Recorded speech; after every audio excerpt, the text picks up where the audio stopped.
so easy to point a camera at this and point to all the jobs going overseas, but like so hard to point to all the dynamic effects of trade that actually increase job opportunities. Because like here you can very clearly see like a physical plant that's like physically, you know, the production like moves overseas or whatever, and so hard to see the dynamic effects of like, you know, consumers now spend less on tractors, and that means they have more money to spend on other things, and the domestic resources previously being used to make tractors are now diverted towards other more productive use cases. John Deere has been the premier employer here in Ottumwa and many of the small communities throughout Iowa and Illinois for many years. But the localized cost is, you know, this one town that is actually genuinely getting fucked by their jobs being offshored or whatever, and such a diffuse benefit in that all 300 million Americans are going to benefit from, you know, the lower price of whatever they're producing. If they even mention the benefits of trade, which I'm not sure they'll do. They'll mention it in like this stupid fucking way that people always mention it.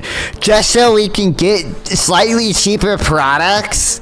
Just so we can have, like, first of all, no. You increase productivity. You increase employment. I've not seen a single study that suggests trade actually leads to net job losses. If you want to see more content like this, I would really appreciate you liking and subscribing. It really helps with the algorithm. And make sure to check out the Discord and other social links in the description. I don't know how much this video is going to piss me off. I don't. For whatever reason. Well, I know the reason, because it's populist and dumb or whatever, but it plays well with voters who don't understand economics. Progressives have this tendency to be anti-free trade, but try to make it progressive, and I think this is what this video is doing, because I watched like the first 60 seconds of it in a fucking Instagram reel, but I don't know because this title, Trump says to save American jobs. John Deere is calling his bluff. I don't know. Obviously, they're progressives, so they're anti-Trump, and I don't know. I don't know what they're gonna. I don't know what we're actually gonna end up saying here. Welcome, Pablo Escobar. But we'll see. We'll see. Oh boy. There's a big label on these backhoes. It says proudly built in the USA. But the truth is, the biggest companies that make farm equipment and construction equipment like this, hats off to the future. They've been moving their jobs overseas. Deere made the determination that, kill me. Go ahead and pull the trigger on. Kill me. In the last year, the biggest makers of farm and construction equipment have laid off thousands of workers across the Midwest. The company wants us to live in that constant state of fear. We set out to uncover how these iconic American companies are abandoning the workers that built them. Not only did they have the gun to our head, they had it cocked as well. The tactics corporations use to undercut their commitments to good jobs. They had the perfect divide and conquer strategy. It's a very powerless position right now. And why American jobs keep disappearing despite politicians' promises to save them. Not only will we stop our businesses from leaving to foreign lands, but under my leadership, I don't even they are anti-Trump, so I don't know if they are gonna like. They're saying like I'm assuming they're gonna find a way to still have like an anti-Trump like tilt to this, but it's so annoying, dude. This is the big issue is that it's so easy to point a camera in front of a factory and say like, oh, free trade destroyed all these jobs, guys. Look, this factory used to be here, and now we have a trade agreement with Mexico, and now Mexico is producing the thing that we used to produce, right? It is so hard to see the opportunity cost of having the job here and to find the jobs that were created because these jobs were quote unquote shipped overseas, right? So I guess there's that, and then also there isn't that much evidence that trade actually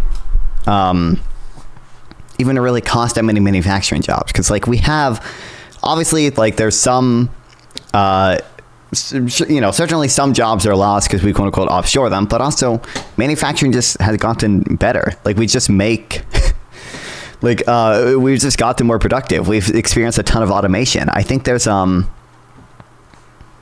don't know why I wrote these down in my notes, but the highest estimate I've seen is that I think 43% of jobs in manufacturing were lost due to trade, and the rest of them were lost due to automation. Others put it at like 90% due to automation. Yeah, there just isn't even that much evidence that it harms manufacturing that much. That's why manufacturing output in the U.S. has only increased since up until 2008, and then it stagnated a bit after that. But even since then, it's up a little bit. I mean, look up Fred real manufacturing output, and like it's I don't know which fucking exact thing it is. I think it's just this. Yeah, you can see it has increased a lot until 2008, and it dropped, and it's basically been stagnant. But that's more to do with, well, 2008 messed up a lot. But we're going to take other we were quote unquote jobs. losing jobs in manufacturing before then. So The question is just that. How do we keep the work in the U.S.? What's it look like? How do we do it? kill me. Not like what like. No one ever stops to ask, like, why should we keep this work in the U.S.? Why should we not allow people to import stuff at a lower price while allowing those same domestic resources to do something other than produce what we were previously producing? Like, do we... There's this funny word called opportunity cost, and no one seems to fucking understand it, bro. God, this video is pissing me off. For an average God person damn it, in more high for a school, union. to get hired on John Deere is a pretty big deal. Chris Larson worked at John Deere for 22 years. John Deere has been, the premier employer here in Ottumwa and many of the small communities throughout Iowa and Illinois for many, many years. But Also, it's an issue of this is an issue when it comes to journalism and when it comes to the journalism surrounding like this and government policies, that there's a like localized cost here and then a very diffuse benefit. So the localized cost is, this one town that is actually genuinely getting fucked by their jobs being offshored or whatever. And such a diffuse benefit in that all 300 million Americans are going to benefit from, the lower price of whatever they're producing. Not that they're producing now at a lower price in Mexico rather than here, right? So, one, again, it's super fucking easy to point a camera at this one town that's actually getting fucked, and it's a lot harder to create like the same emotional story about like all 300 million Americans getting some like small diffuse benefit from something, even if, because there's so many Americans getting that small diffuse benefit, it actually outweighs the cost of the one town that's getting fucked. Like the gain in consumer surplus is greater than the loss in producer surplus from a tariff. And then, this, from a government policy perspective, the same thing applies. If we were to tariff these goods to like prevent these jobs from going overseas, it's very easy for this, powerful people or whatever.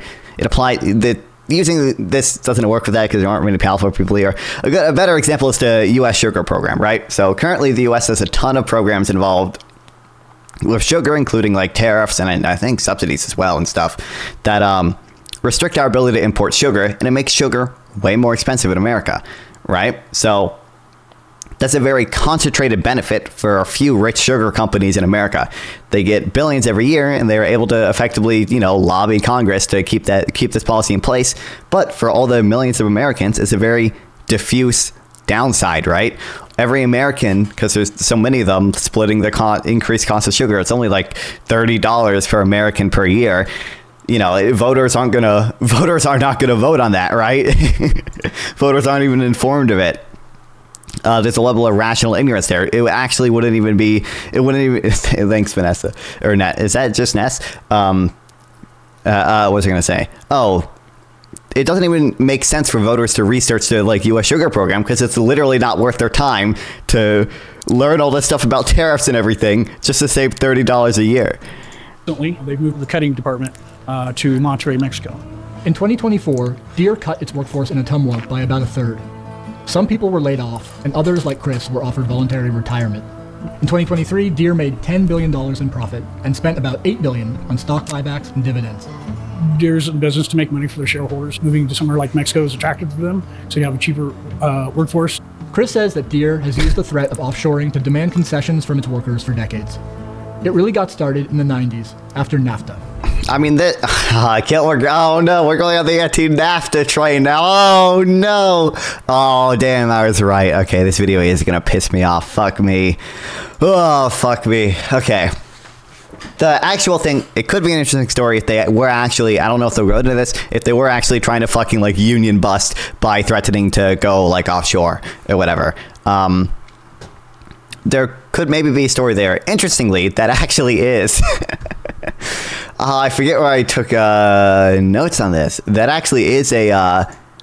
I shouldn't have said that there's two reasons that jobs are lost due to either productivity or trade, and a lot of them have been lost their productivity. There actually is another reason. And that's because unions in the Rust Belt did actually demand like exorbitant benefits for a while in like the 50s and whatever. Like they did actually. Clearly, conceptually, it's possible for unions to demand so much that the business literally can't function. And that did actually happen. There was a paper I wish I remembered where I wrote this down. There was actually a paper that looked at that, and I think it I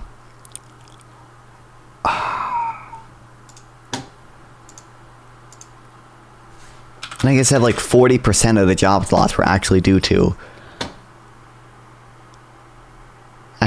exorbitant demand from unions, but I don't fucking remember where I wrote it down. In a few moments, I will sign the North American Free Trade Act into law. This act will create a free trade zone stretching from the Arctic to the tropics. The largest in the world, a $6.5 billion market with 370 million people. NAFTA gradually eliminated tariffs and trade barriers on products. God, where would I have written it down? I want to find it before I...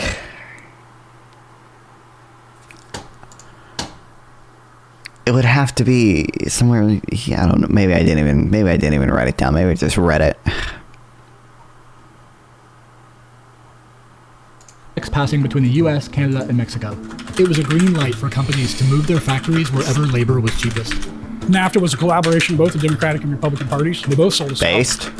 I remember being on the Union Hall floor here in the 90s.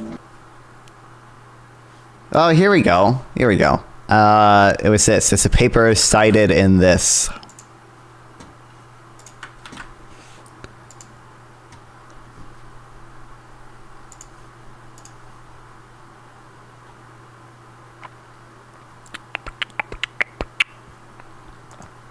Excessive demands from strong unions, which led to a high frequency of strikes in the Rust Belt region between 1950 and 2020, are one of the main reasons for the decline in manufacturing employment in the Rust Belt during that time period.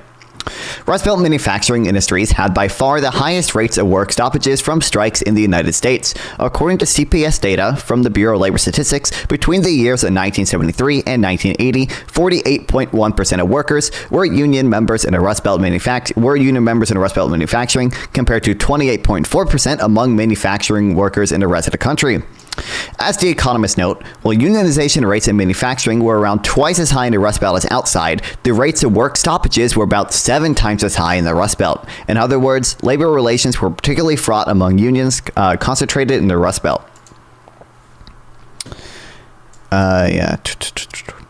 Overall, these labor union conflicts accounted for 55% of the decline in the Rust Belt's share of manufacturing employment, leading to its economic deterioration throughout the second half of the 20th century.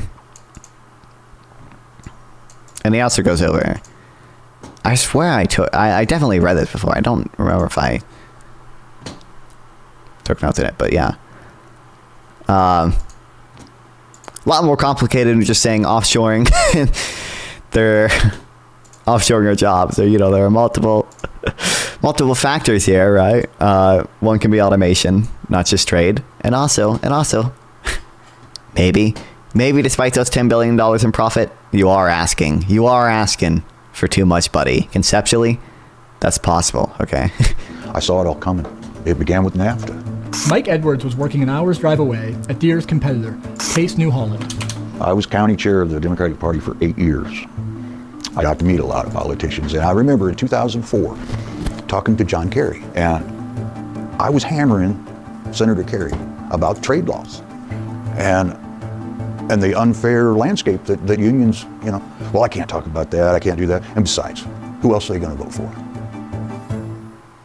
Since NAFTA, union membership in Iowa and surrounding states has been cut nearly in half. And since NAFTA, union membership in Iowa and surrounding states has been Sure. I guess I was gonna say this doesn't look that. I guess. I mean, 15. That's not really in half. It's like clear. Okay, NAFTA was signed here. This led to a little bit of a decrease, assuming causality, which they're not actually pointing to causality, but like this, like clearly a longer trend here. I don't know how much of this we could attribute to NAFTA, but okay. Causal inference is my passion. And even many union workers now start out on a lower pay scale than before. In 1997. Lower pay scale than before. Trade agreements result in job losses. Growing. Kill me. Oh, EPI. I love the EPI. And we're never gonna point a camera at there. Or if they even mention the benefits of trade, which I'm not sure they'll do. They'll mention it in like this stupid fucking way that people always mention it. Just so we can get slightly cheaper products.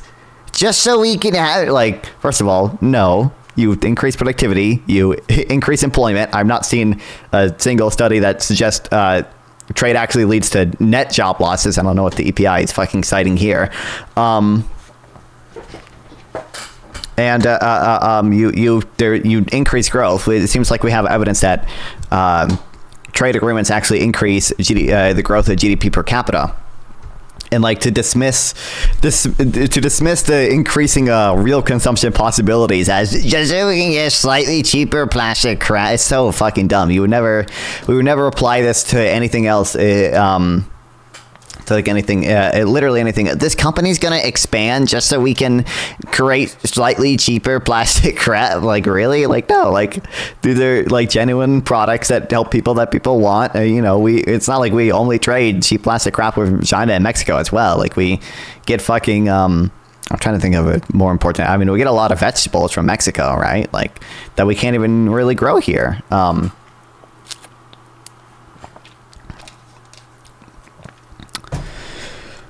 Let's see what EPI says. Trade agreements results in job losses. Growing. Also, the wage suppression thing. I mean, it's possible that there's maybe like wage suppression in certain industries, but on net, you. In fact, I'm not aware of any empirical evidence that suggests you see on net wage suppression because trade mechanistically increases productivity. Trade, I don't want to run through the entire comparative advantage model. I'm assuming a lot of you guys already know it. Mechanistically, trade increases productivity because it lets you get more with less, right?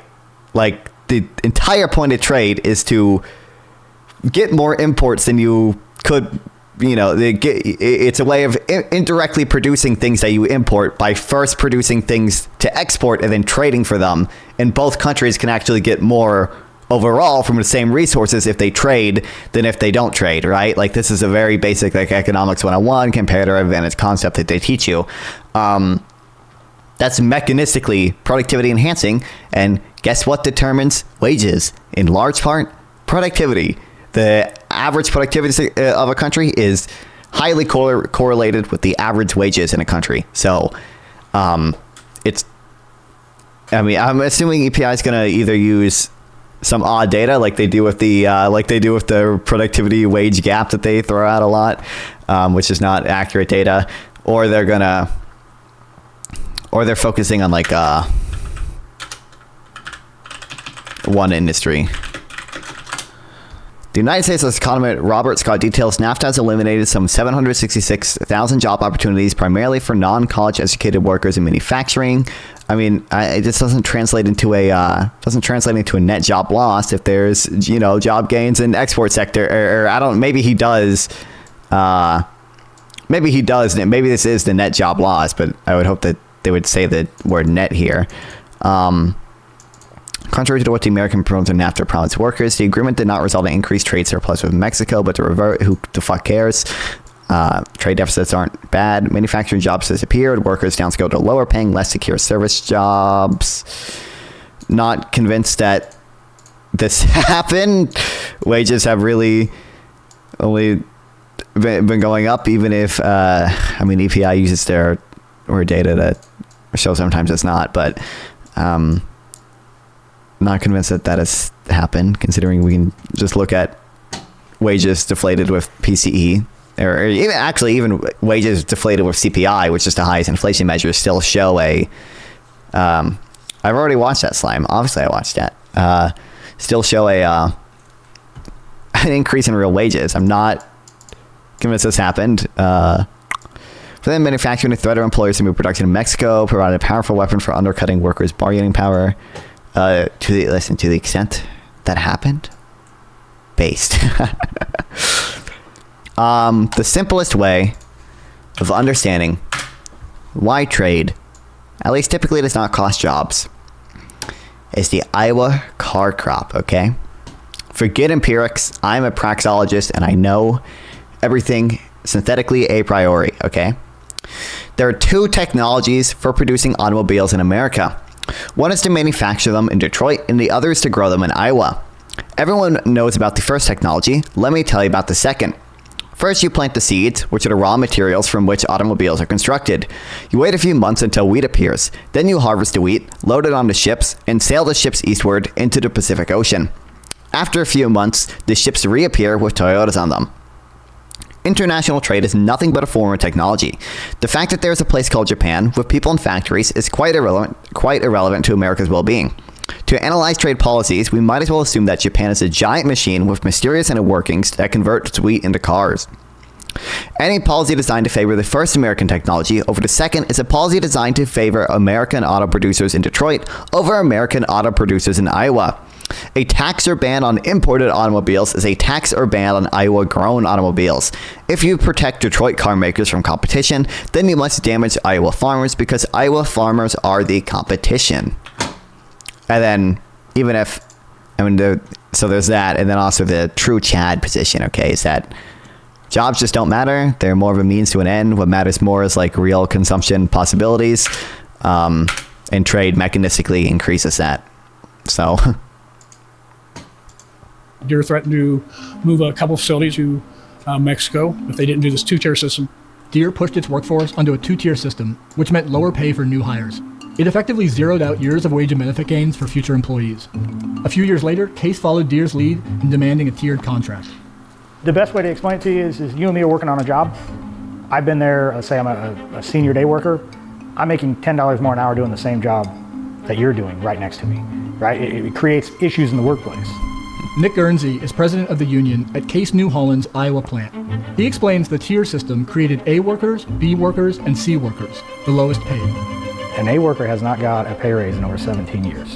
And the company is really proud of that. We had members that would work 40 plus hours a week in that plant, still qualify for state aid for the systems because they didn't make enough money. That's pretty sad when you're $1 billion corporation, right? In 2021, John Deere workers across the Midwest went on strike. 7 months later, Case workers in Iowa and Wisconsin struck too. So the strike happened because we were trying to close some of the gap issues. After more than 260 days on the picket line, they reached an agreement on a new contract that included wage increases and upgrades for lower tier workers. But then, about a year later, Case announced it was laying off over 200 of the workers who had fought for that contract and shifting their work to Mexico. Based. But at the end of the day, when you punch a bully in the mouth, sometimes the bully brings friends, right? The pattern was the same at John Deere. Thursday afternoon, workers in the Ottumwa John Deere plant received news that the company is moving mower conditioner production from the Ottumwa plant to a facility located in Monterrey, Mexico. We're not going to mention, even if they do.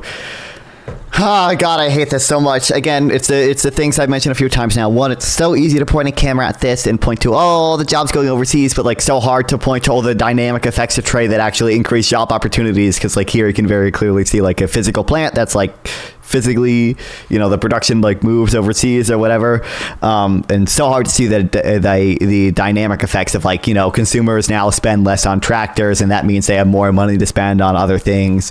And the domestic resources previously being used to make tractors are now diverted towards other more productive use cases. You can't point a camera at that because it's so like dynamic or whatever. And then they're never, up until this point, like almost halfway through the video, I have not mentioned the benefit that like we're spending less on tractors. Like, Like, good. That allows farmers to sell their crops for cheaper. What do you mean? You're helping American farmers, like, very directly. But are they ever gonna point a camera in front of an American farmer and say, hey, you know, I'm benefiting greatly from this. Like, why do the manufacturing people matter any more than the American farmer? And then they're never going to point a camera at just a regular person and be like, oh, don't you know, what's up, Localist? Don't you know that, like, you're benefiting from, like, cheaper grocery prices? Like, kill me, dog. Of workers in shock. A lot of people speculate that these layoffs that we're facing now might be in retaliation for some of the gains that we made in these contracts. The layoffs came in the last months of the 2024 campaign. On the road, Donald Trump started talking about them. I'm just notifying John Deere right now. If you do that, we're putting a 200% tariff on everything that you want to sell into the United States. Just 2 days after Trump's victory, caseworkers in Iowa were called into a meeting. Okay, how do we remember they're progressive, okay? They are evil because they oppose free trade, but they're still progressive, okay? So how are they gonna still come out with the anti-Trump tilt? Well, you know, simultaneously saying that, like, trade causes job losses and it's evil that John Deere is moving to Mexico. Increase aggregate demand for locally produced. Well, you'd probably decrease aggregate demand if you made people buy more expensive locally produced crops rather than cheaper, you know, centralized produced crops or whatever. Yeah. It was supposed to be just a regular meeting. As we walk into the room, we see individuals that don't normally go to our agenda meetings. Tracy Chu has worked at Case for 12 years. Her husband, daughter, and son-in-law work there too. We knew something was going down. They gave us this third grade slideshow on what their plan was. Case announced tentative plans to close its Iowa plant, eliminating over 300 jobs. Increasing demand lowers all else equal. Increasing demand does not lower the prices. And it's kind of hard to argue that, like, you're eventually going to benefit from the economies of scale if you never let the economy scale because you want it to be all locally. I can't engage with you right now because I'm going to turn this into a fucking, like, VOD with edit and upload it. It's going to be horrible. It's going to be horrible the entire time if I am just debating you. Okay. There would be moved to Italy and to a non-union plant in Kansas. From a family view, from a community view, just absolute devastation, just a smack in the face. It's just not feasible to build a back home in Burlington, Iowa anymore. Why not? Because it costs too much. Case showed its workers a presentation comparing its operating costs in different countries, saying that big wage and benefit cuts would be necessary to keep the plant in Iowa. The total annual labor savings in Burlington would need to be over $33 per hour. So here's what they're saying is we need $33 an hour off the price of this. And that's the fundamental problem. Companies like Case can pay workers in other countries nearly 10 times less to do the same job. Are we God, they haven't even hinted at the notion of opportunity cost yet. Dog kill me.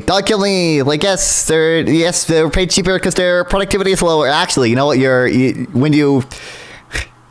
They haven't mentioned, they aren't, like, saying they're exploiting the other country. But by the way, just so you know, when multinational corporations, like, make plants overseas, typically they raise that country's productivity, and actually over time it'll actually increase that country's wage level, right?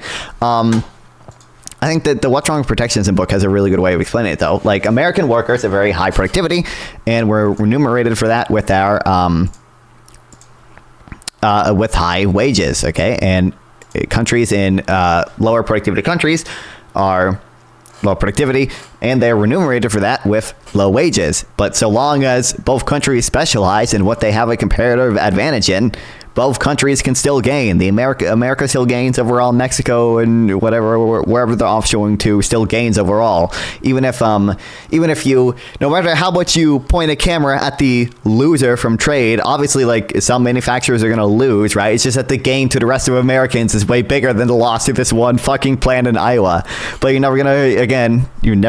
it's a localized loss and diffuse benefits, so it's easy to point a camera at the localized loss, but very hard to point a camera at the diffuse benefits. Kill me.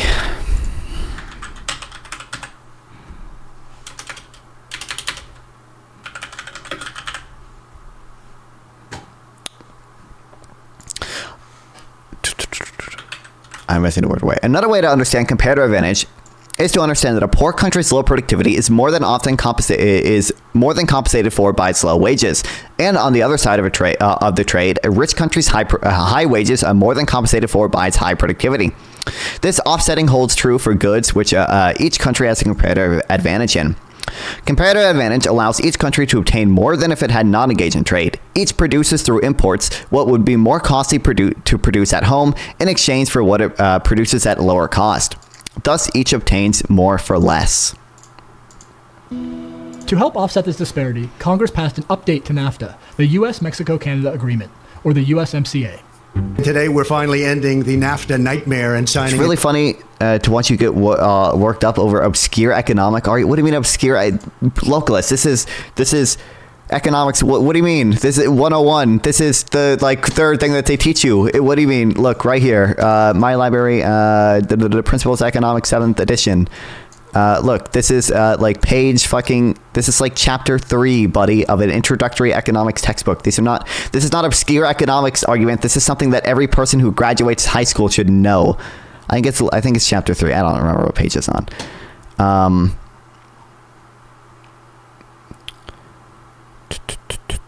Chapter 3, Interdependence and Gains from Trade. What do you mean? What do you mean obscure? This is the most basic, economics 101. Everyone should understand this thing. I don't know what you're talking about.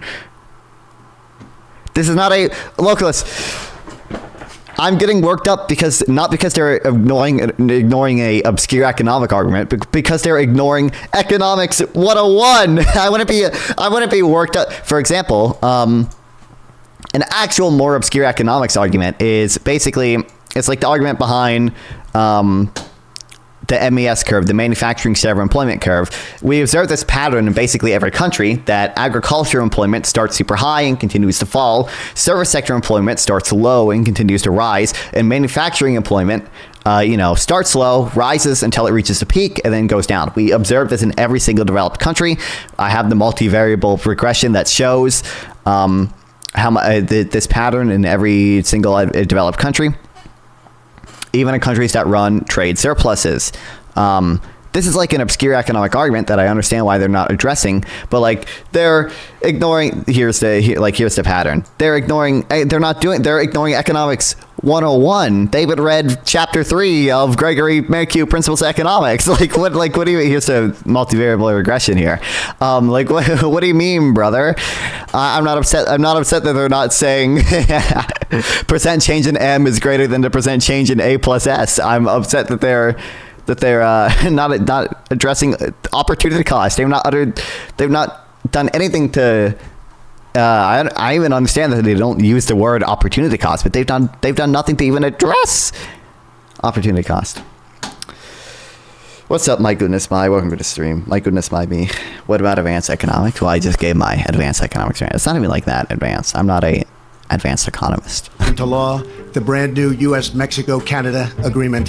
Very special. The USMCA gave the U.S. the power to penalize union-busting companies in Mexico and even bar their products from the U.S. What's up, Jennifer? Trump will add trillions to the debt. I mean, I think every president would add trillions, but yeah, if Trump goes through with, he's shifted how much he wants to do tariffs and how much he wants to do tax cuts quite a bit. But yeah, if Trump does all the tax cuts he plans, even with the tariffs will not raise nearly as much as he wants them to. Debt ceiling, yep. Well, no president. First of all, getting rid of the debt ceiling is based. Okay, that's the one time Trump is based. Okay, but yeah. Organizing in Mexico. And obviously he was saying he's gonna have the corporate tax at 15%. He's gonna increase the SALT cap and the corporate tax is 15%. That's way more deficit adding than just increasing the SALT cap. But yes, where he's the tariffs are not gonna cover that, even if he actually did end up doing the 20% tariffs and everything, and then we didn't see any decrease in trade, which is obviously absurd that we would put the high tariffs up at that level and see no decrease in trade. But kill me. To bring Mexican wages more in line with American wages, reducing possible that tariffs benefit the. It's almost. It is very unlikely that any tariffs benefit the U.S. You can maybe make the.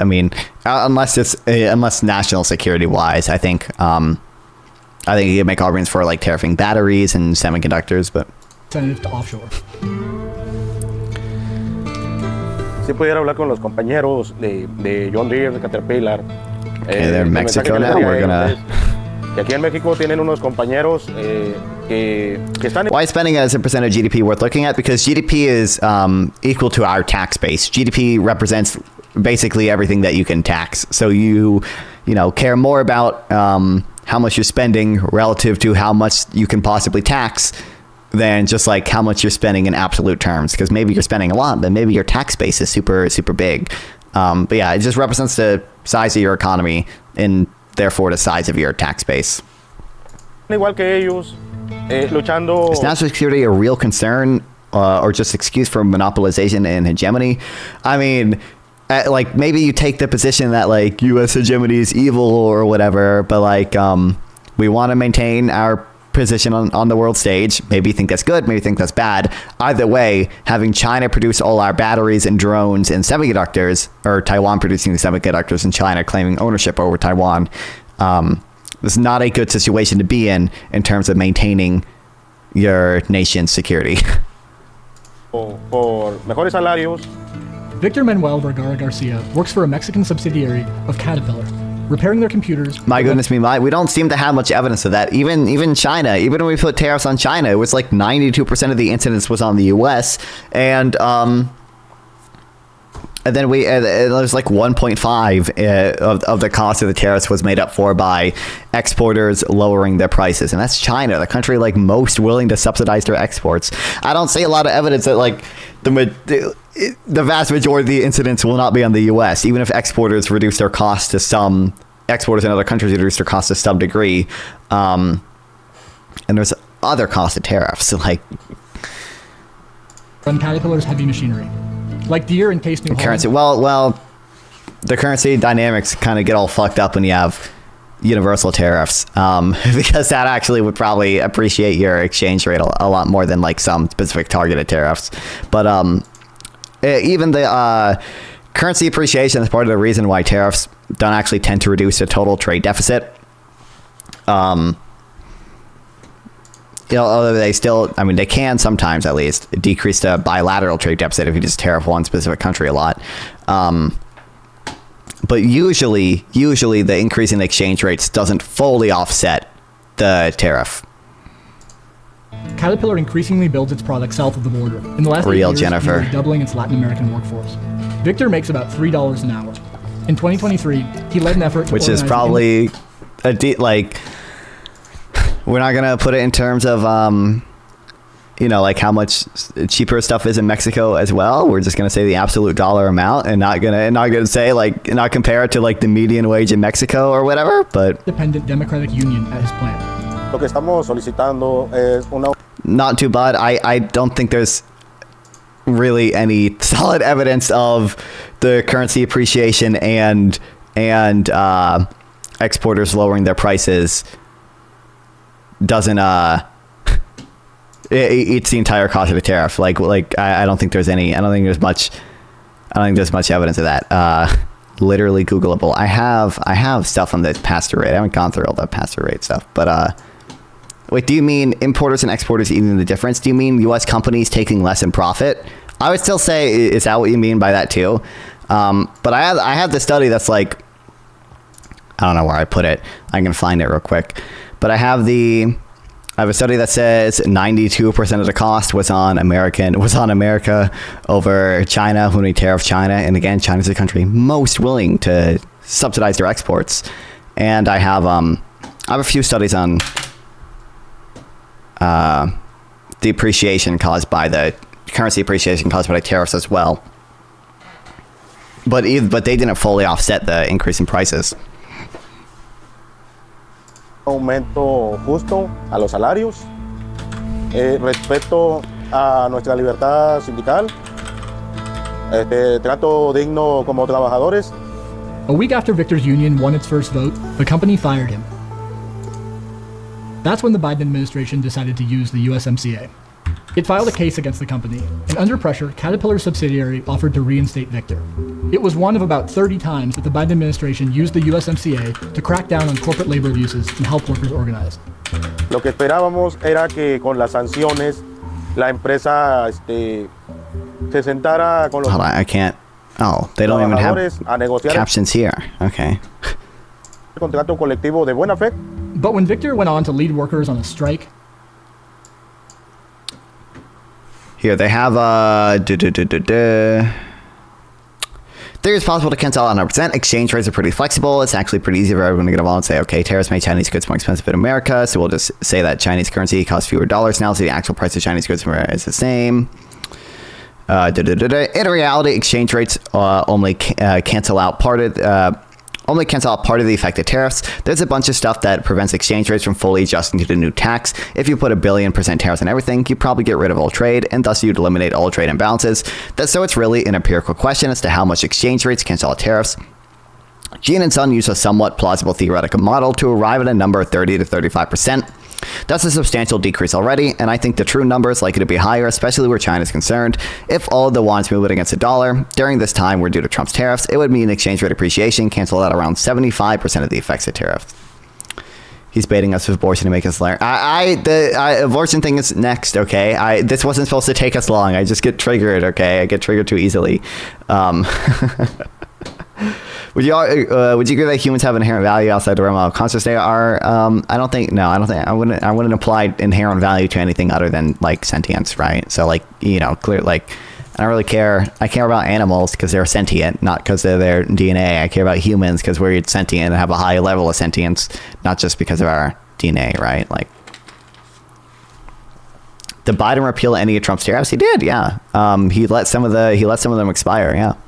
I think he did. Actually, I don't remember. I think he got rid of the ones on Canadian lumber. I think he got rid of the ones on washing machines. I think he got rid of the ones on, just not the ones on steel and aluminum. Which, by the way, when Biden did tariffs, they were bad too. Okay, I don't like them. He found that the company had put him and other strikers on a region-wide employer. I don't think so. Do you dispute the fact that Biden let the tariffs on washing machines expire? Impossible to get other work. It's a classic strike-breaking tactic, illegal in the U.S. and many other countries. Inclusive tenemos testimonios de trabajadores que comentaron que fueron a varias maquiladoras y que todas les decían lo mismo, que no los podían contratar. Why don't they subtitle this? Maybe you're right. Yeah, he let some of them expire. I know he did on washing machines. I believe he did on.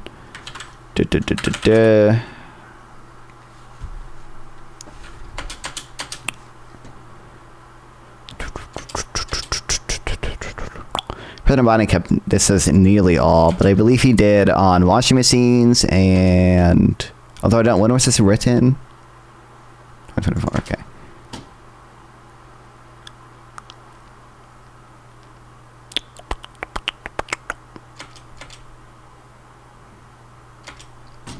Dog, where do I have it in my notes, dog? He kept most of them. I think he did keep most of them because most of the ones Trump put on, and most of Trump's tariffs were like on the steel and aluminum shit from like China, which like he didn't want to remove. But although sometimes like I don't think reciprocal tariffs are good, at least most of the time. But sometimes people don't want to, if you put a tariff up, the other country will tariff you in response, and then you don't want to put your tariff down without a guarantee that the other country will say, without a guarantee the other country will reduce their tariffs as well. So sometimes you have to actually go in and negotiate with other countries to both reduce tariffs. Now, in my opinion, reciprocal tariffs aren't good. So he should just get rid of them anyway, even if the other country doesn't reduce their tariffs. But that's the reason. He doesn't want to look weak by just repealing the tariffs and not getting anything in exchange, right? 2021 says he increased lumber. Oh, did he increase the lumber? God damn it, Biden. Fuck you, Biden. What the hell, man? I know he increased the ones on steel and aluminum, which I think are bad. It's honestly increased the ones on Canadian. It's on Canadian lumber, right? That's bad. That's worse even, because at least that's Canada, like our ally. What, brother? A coalition of American and Mexican unions asked the Biden administration to sanction. We need to stop money and drug trafficking. Hit us. I mean, we are corrupt as shit. I'm not convinced Canada is that bad, man. But okay. I also don't think tariffing really. I mean, I think tariffing harms us more than it does you. We are literally that bad when it comes to how many money and drug. I mean, if you can link something, brother, I'm not convinced the problem of Canada is that bad. But okay. The company under the USMCA for blacklisting strikers, but this time the administration did not take action. At the end of the day, oh, yeah, he did. Wait, when did he do this? This is 2024 or 2021? The community of Burlington, Iowa, the surrounding communities need follow through. My members at the plant that are currently working right now, we need the follow through. Oh, well, really? We're supposed to? They're anti-dumping? I highly doubt. Maybe I'm wrong on this, but I kind of doubt Canada is dumping lumber. But even if they are, first of all, based, but really? From our elected officials. Victor and his colleagues have now been on strike for over a year and a half. Resenting those workers isn't going to change a damn thing. It's just like a sea worker, in a plant here. They're going after the low wages. We need to be down there helping them. As Donald Trump enters the White House again, a consensus seems to be building that the U.S. needs a bolder trade policy to protect good-paying jobs. But what that means in practice is very much up for grabs. What we need is President Trump to step in and say, no more jobs are leaving. We need you to step up and do what you Kill me. Trump has promised tariffs on companies like Deere that offshore jobs. We're putting a 200% tariff on everything that you want to sell into the United States, so that if I win, John Deere is going to be paying a 200%. Not a big fan of Donald Trump, but yeah, kudos. Tariffs make it more expensive to offshore, so they could give workers more leverage, not only to keep their jobs, but to make them better. But the other Are you going to mention any of the side of keeping good jobs in the U.S. is investing in them. If tariffs are... Oh, kill me. We're not even gonna mention the increased costs that we have to pay because of the tariffs. Really? This is a bank. $3 billion fine over cartel money laundering. Canada's biggest banks. This isn't really what I was looking for. I was looking more for evidence that drugs were coming over the Canadian border in large numbers. I don't really care that much I don't care that much in terms of whether or not we should trade with Canada if one of their banks was doing money laundering for a cartel. I don't know. It's possible. I just don't see much evidence. I would intuitively, I feel like our gain from trading with Canada is much more than the cost of whatever drugs are coming over the border. And I feel like I don't know how effective it would be to tariff Canada. That would somehow prevent them from bringing fentanyl in. Do Chinese fentanyl dealers bring in duffels of cash and banks yup, that's cool. Well, I feel like that's we'll send evidence of that, not just a bank money laundering. They're not combined with government support for high-wage industries. They can only help workers so much. And Trump has promised to end the Biden administration's investments in new American manufacturing jobs. So far, Trump's tariff threat has not dissuaded John Deere. It's continuing to move jobs from Iowa to a new factory it's building in Mexico, scheduled to be up and running in 2026. How the Trump administration will respond remains to be seen. Let's start new. True localist. Protections for United States workers. Kill me. Kill. You don't care. Shut the fuck up. These people don't care about United States workers, okay? They have a fetish for manufacturing for no conceivable reason, okay? To be clear, they don't care about American workers, because if they did, they would fucking support free trade and not just point a camera in front of a worker, in front of one worker who suffers a localized cost, and well, the quote-unquote loss of his job would be a diffuse benefit to the rest of American workers. Kill me, bro. They're not. We got to have protection. Progressives are evil. Progressives are evil. First. There you have it, guys.